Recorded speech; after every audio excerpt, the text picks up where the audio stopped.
El Frente Amplio ha iniciado un proceso desde hace muchos años de discutir los temas sustantivos en materia constitucional y hace unos pocos días ha abordado un documento de consenso que elevó en la comisión que presido a las autoridades del Frente Amplio sobre temas sustantivos que ya adelanto que todavía no hay acuerdo sobre el tema electoral.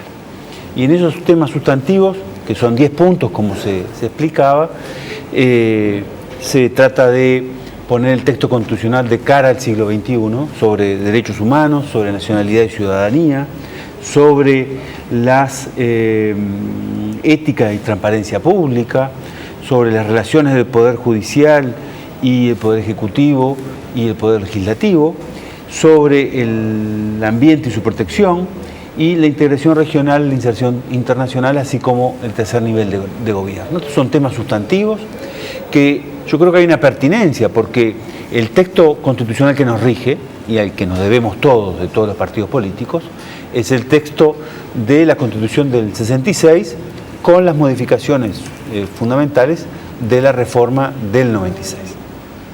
Y yo creo que desde el 96 hasta ahora ha habido un tiempo prudencial a los efectos de analizar las cosas que nos faltan, las cosas que la reforma del 96 introdujo y que de alguna manera creo que no han sido optimizadas, y otras que hay que eventualmente cambiar. Y yo creo que el solo hecho de que los partidos políticos puedan discutir en temas constitucionales, yo creo que le hace muy bien a la democracia, porque entre otras cosas, además, el Frente Amplio, que con estas actuales reglas ganó 3 veces el gobierno nacional, y que además está planteando en el sentido de utilizar los mecanismos de reforma constitucional establecidos en el texto constitucional. Yo creo que desde esa perspectiva hay legitimidad, y para entonces sintetizar, yo creo que hay pertinencia, oportunidad en las iniciativas que está procesando el Frente Amplio a su interna, ¿verdad? Michelini, ¿por qué hace la precisión esta que acaba de hacer al final, que está planteando el Frente Amplio reformar la Constitución a través de los mecanismos establecidos por la propia Constitución para su reforma? No hay otra. Bueno, si no nos pasa lo que nos pasó en el 34. La historia constitucional del país a la salida indica de la otras cosas. La historia constitucional del país indica otras cosas. Hubo sectores políticos que intentaron... Latinoamérica también indica otra cosa. Bueno, pero estamos hablando del pacto político uruguayo. Yo creo que la historia de las constituciones siempre son tensiones, porque hablan de los acuerdos políticos, ¿no?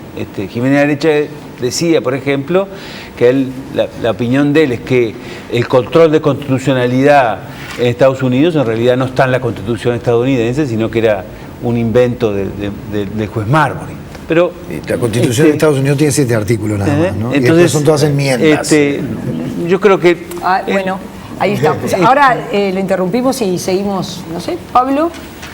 Yo, en el Partido Nacional hay distintas posiciones. Creo que mayoritariamente hay un ambiente no reformista. En mi caso, yo tengo una opinión bastante favorable, incluso comparto muchos de los puntos que señalaba Felipe Michelini. Me parece que, por ejemplo, con relación a lo electoral, evidentemente hay un consenso general que deberíamos buscar alguna forma de acotar un periodo que dura casi 2 años de elecciones. En eso estamos más o menos todos de acuerdo. Creo que nadie puede discutir de que es bueno para la democracia que si un partido en la primera vuelta obtiene mayoría parlamentaria, no haya una segunda vuelta. Por ejemplo, creo que deberían votar los ciudadanos del exterior, yo soy partidario de eso, tampoco afectando las mayorías nacionales, porque lo que queremos es la representación del exterior y no modificar eventuales mayorías nacionales. Yo creo que podemos buscar un equilibrio donde se encuentre la forma de contemplar esas dos. ¿Estás de acuerdo con el voto del exterior? Sí, estoy de acuerdo. ¿Sí? Sí. No estoy de acuerdo con que modifiquen las mayorías nacionales, pero estoy de acuerdo con que estén representados los ciudadanos del exterior. Amorín. Bueno, primero, estoy de acuerdo con discutir cualquier reforma constitucional. Me parece bien, estamos abiertos a escuchar. A ver, yo no soy partidario de constituciones con muchísimos artículos y con muchísimas normas, muchas de las cuales no se cumplen. normas programáticas, casi que expresión de deseos, como tiene nuestra Constitución, que es larguísima. Yo prefiero una Constitución corta, clara y que se cumpla. Ahora, hay algunos temas en los que nos podemos poner de acuerdo. Cuando termina la elección, ustedes, los periodistas, nos vienen a preguntar a todos, bueno, ¿qué les parece? ¿Este proceso no es demasiado largo? Y todos decimos que sí, que quedamos agotados. La ciudadanía primero, que se cansa de vernos a nosotros, de ver las publicidades en la televisión. Nosotros después, agotados físicamente, mentalmente cansados, económicamente destrozados, porque es complejo. Entonces, en ese tipo de cosas, yo creo que nos podemos poner de acuerdo, porque todos declaramos lo mismo. Cuando termina, yo escucho a legisladores o a líderes políticos de todos los partidos que dicen, el proceso es demasiado largo, ¿qué hacemos? Y bueno, podemos concentrar todo en una etapa y cortar, buscar soluciones. Yo creo que algunas cosas se pueden compensar. Yo creo que hay otros temas que van a ser más difíciles. Y creo, y esto es una opinión personal, que cuanto más amplia y más grande se pretenda la reforma, más difícil es lograr acuerdos y más difícil es que se concrete. ¿Por qué? Porque lo que dice Felipe, disculpame Felipe, pero fue una obviedad. Es obvio que la reforma se va a hacer en un Estado de Derecho en el que estamos y el que todos defendemos. Bueno, lo que pasa es obvio. Se escuchan cosas o se leen cosas en la prensa que pero realmente hay que aclarar. Perdón, es obvio que en un Estado de Derecho la reforma se hace de acuerdo a la Constitución actual. Sí, es una obviedad, yo estoy de acuerdo. Es una obviedad. Pero lo que pasa es que se escuchan y se leen cosas en la prensa que son inadmisibles. También se puede entender, porque se podría hacer una reforma como tuvo el país para reformar los mecanismos de la Constitución, no es lo que estamos planteando. Una cortita y después, porque todavía Uriarte no habló, Amorín. No quería adelantar. Y seguramente sea muy subjetivo lo que le voy a plantear, pero no importa. Al coincidir todos, incluidos blancos y colorados, en que el proceso electoral actual es muy largo, creo que queda, perdón que me retrotraiga al año 96, queda en evidencia lo que siempre se dijo, que fue una reforma hecha para evitar que el Frente Amplio llegara al gobierno. Bueno, yo fracasó y ahora vamos a cambiar. Yo también voy a hacer una respuesta subjetiva. Claro, todo subjetivo. En realidad yo no estuve en esa reforma, yo no estaba en la actividad política de lleno, yo era un militante, no había sido candidato a nada, no estaba. Yo entré de lleno política después, cuando esa reforma se votó. Cuando se estrenó, además. Cuando se estrenó esa reforma. Sí. Pero yo creo que la reforma que votó apretadamente la ciudadanía puede tener defectos. La del 66 tiene defectos. Es natural. Digo, no todo. Y uno vota una reforma, ve cómo funciona, y después que ve cómo funciona puede hacer las modificaciones.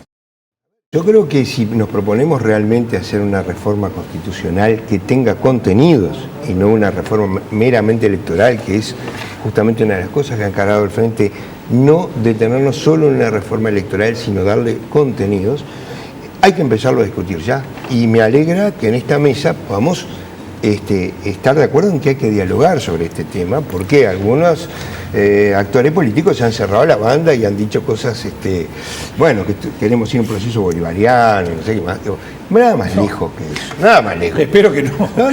Pero a ver, lo que ha salido en la prensa y el documento que plantea. Ahora, hay una cosa que sí es cierta, y es, el mundo cambió mucho desde la Constitución del 66.